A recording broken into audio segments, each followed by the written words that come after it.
Hello and welcome everyone. So we are discussing soil liquefaction and this is part 2 video, and in part 1 we have elaborately discussed the phenomena known as soil liquefaction, in which soil starts behaving like a liquid or a fluid which can't take any more shear stress, and this specifically becomes prominent when there is ground shaking due to earthquakes. So we have discussed there the process and of soil liquefaction, and we have also discussed the four criterias of soil liquefaction, specifically the historical criteria, and then composition criteria, geological criteria, and the state criteria. So now we are going to see the liquefaction zonation, means those zones which are vulnerable to be liquefied. So the first one is the areas known to have experienced liquefaction somewhere during the historical earthquakes. Somewhere in the past, they have experienced liquefaction of the soil. So they are susceptible to soil liquefaction.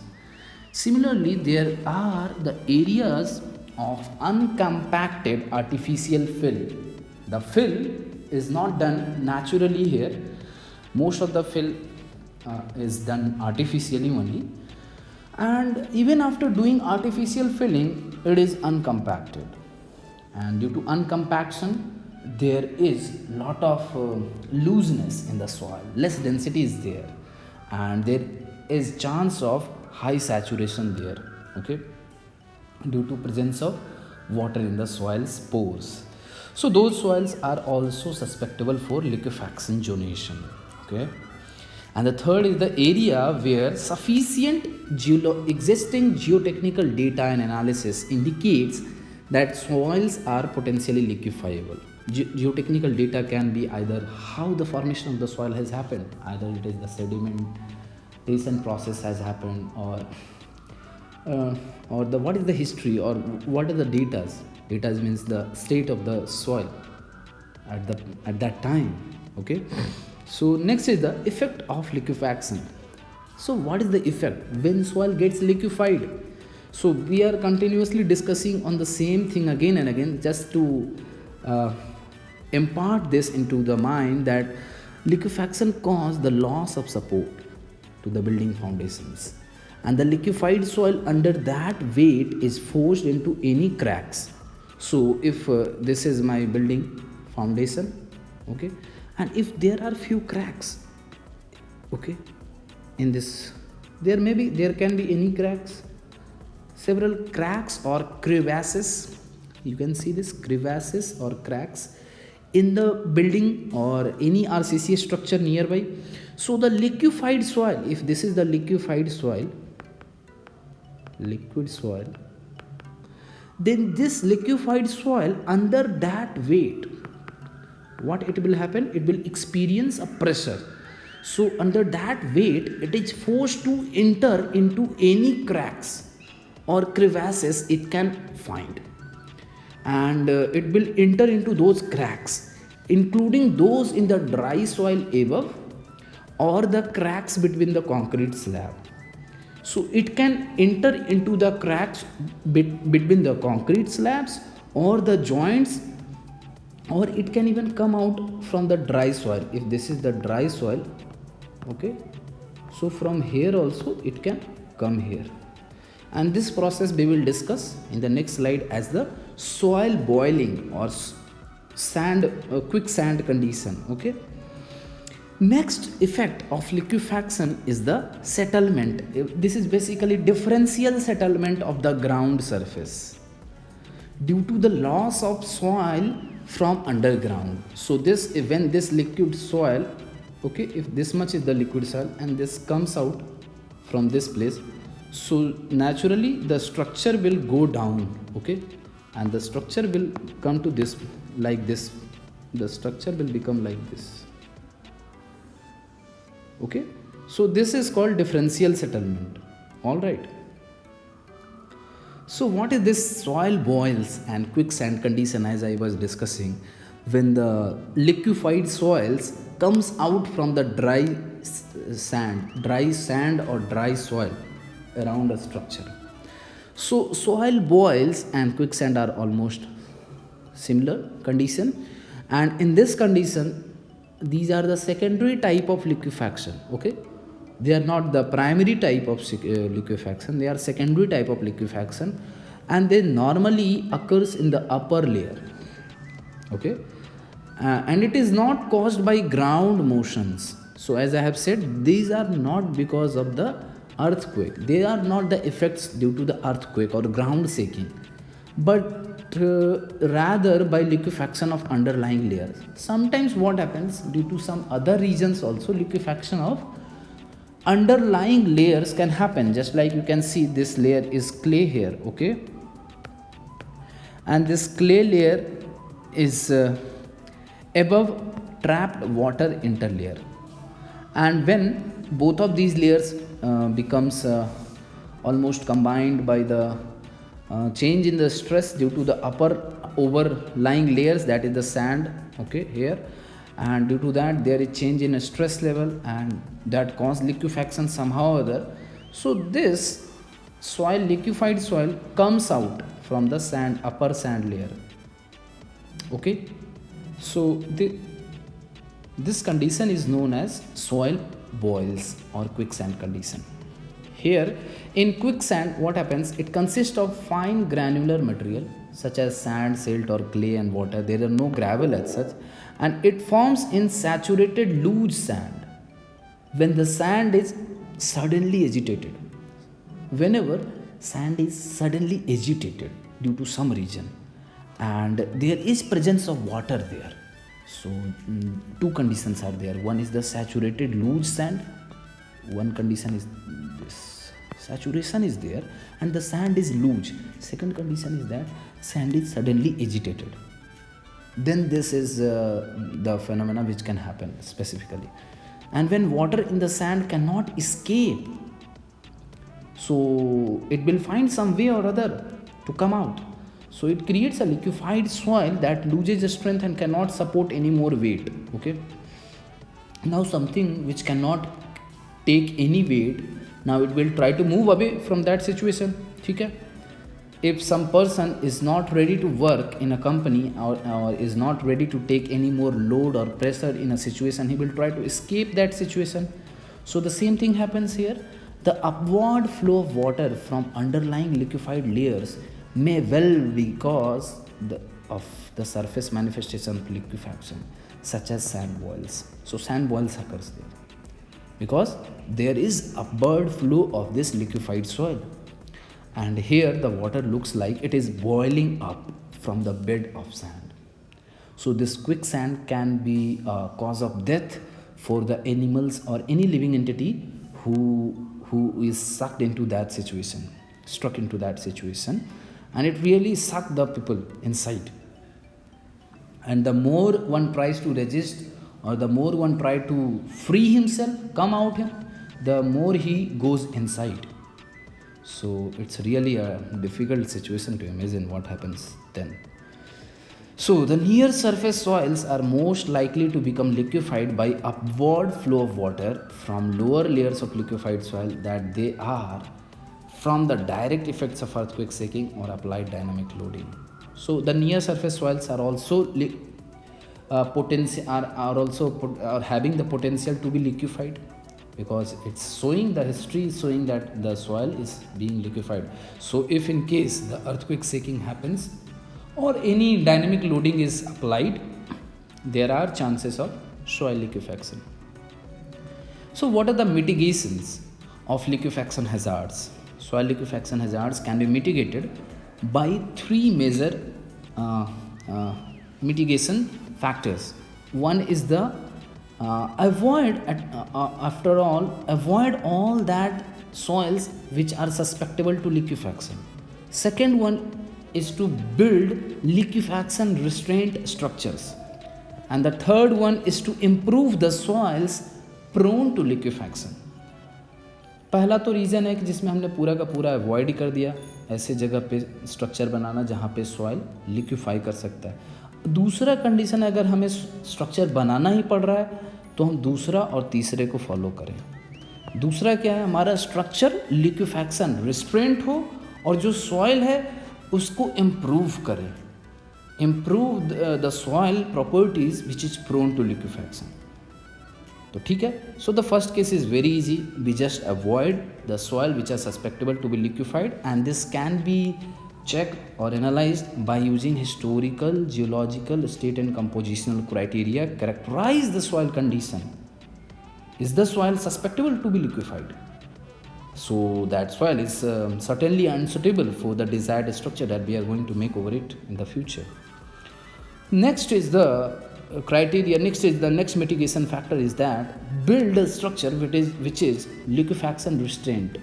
Okay, so liquefaction restraint structures are having much more restraint towards this liquefaction. If it is at all necessary to construct a structure over the soil which is susceptible. So how can we do this? How can we make a structure liquefaction resistant? So basically liquefaction happens where? Beneath the foundation. So we have to design the foundation elements in such a way that it resists the effects of liquefaction. And to achieve the ductility in a building, these are the various aspects to consider, and they include two aspects. One is the shallow foundation aspects, second is the deep foundation aspects. And when we discuss shallow foundation aspects, so if we recall, there are multiple structures of Graphic era buildings. They are huge structures, and in those regions the water level is also very very near to the ground and the soil is almost saturated. So whenever there is chances of shallow foundation, you will see the engineers are using this strong foundation mat foundation is preferred there. Why mat foundation? See, you see this mat foundation for the shallow foundation. In case of shallow foundation, this mat foundation is made over this liquefied zone. So this is liquefied zone. Okay, so a stiff foundation mat should be placed below the shallow foundation, which can transfer the loads from locally liquefied zone, now this is locally liquefied zone, to the adjacent stronger ground. So this is a stronger ground. So a stiff foundation mat will transfer the loads from local liquefied zone to the stronger ground sides. Okay, not entire ground surface will be liquefied.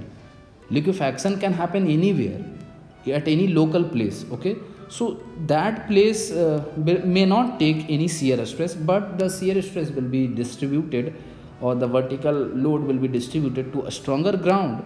And it is important that all foundation elements in a shallow foundation are tied together to make the foundation move or settle uniformly. So this is very important, move or settle uniformly.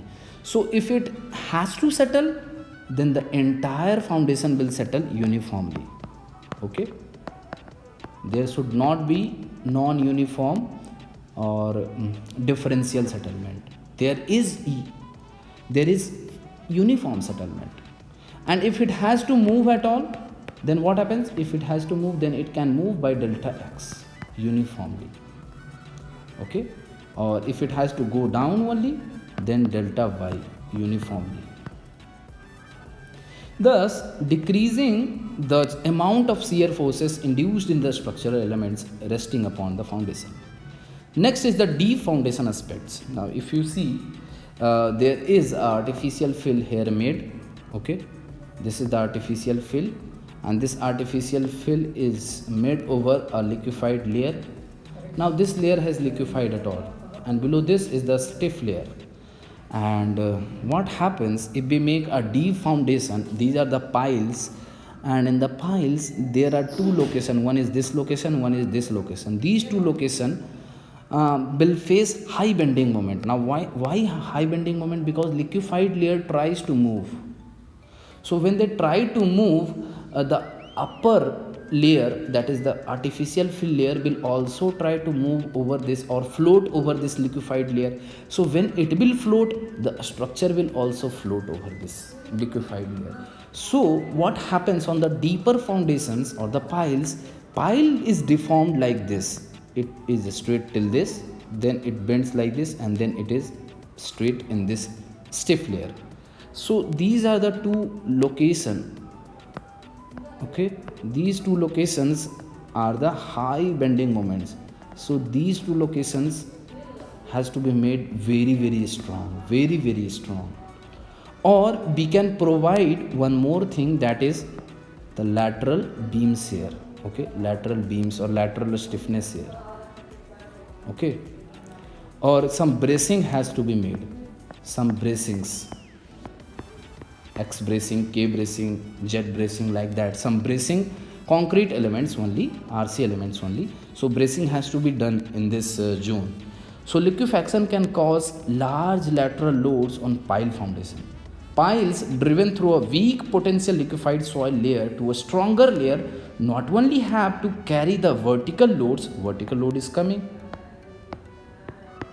okay, but must also be able to resist the horizontal loads and the bending moments induced by lateral movements if the weak layer liquefies. So this is how we resist in case of deep foundations. Improve the soil prone to liquefaction. So this is the third step. In third step, we have to improve the soil properties which is prone to liquefaction. And the soil properties can be improved just to increase or improve the strength, density and drainage characteristic, and this can be achieved by dewatering. If we dewater, we remove the pore water pressure, we decrease it, and we decrease the saturation, and then we also increase the in situ density. Now there are different methods to increase the in situ density, and that we will discuss in the next slide. And third one is the making some provisions by which we can reduce the time required for relieving the excess pore water pressure which is generated during earthquake loading. So how can we reduce the time? We can reduce the time when we provide the provisions. Now this time is required for the pore water pressure to be released. Now by providing provisions for releasing this pore water, when we provide these provisions, the time required to come out from the soil is reduced for the pore water pressure. So this is very beneficial, specifically in case of earthquake loading. If earthquake is several times coming into the structure, or our structure is located in a severe conditioned zone, severe earthquake zones, zone 5 or zone number 4. So how can we increase the in situ density is given here by in situ deep compaction. One is the compaction of the soil, and then compression of the soil, then pore pressure relief, injection and grouting, admixture stabilization, soil reinforcement, reinforcing the soil by some matrices. Okay, so all these methods, specifically the compaction, compression, the pore pressure relief and soil reinforcement, admixtures, these all improve and increase the in situ density of the soil. So this improve the soil properties, specifically the strength, density, and third one is the drainage characteristics of the soil. And this is how we can mitigate the soil liquefaction hazards. Okay, so this is all that is to be discussed in the soil liquefaction, and it can be clearly concluded that the ill effects caused by liquefaction have devastating damage to the structure built on liquefied soil. Hence the various methods in which the severity of damage has happened as a result of liquefaction can be reduced if we implement the mitigation factor. And there are 3 mitigation factors. One is the either we can avoid those soils which are prone to liquefied. Second is the making a structure which is resistant to liquefaction. Third is to increase to improve the properties of the soil prone to liquefaction. So that's all from liquefaction of the soil from my side. So we will meet in the next video. Till that, stay tuned and stay safe. Thank you.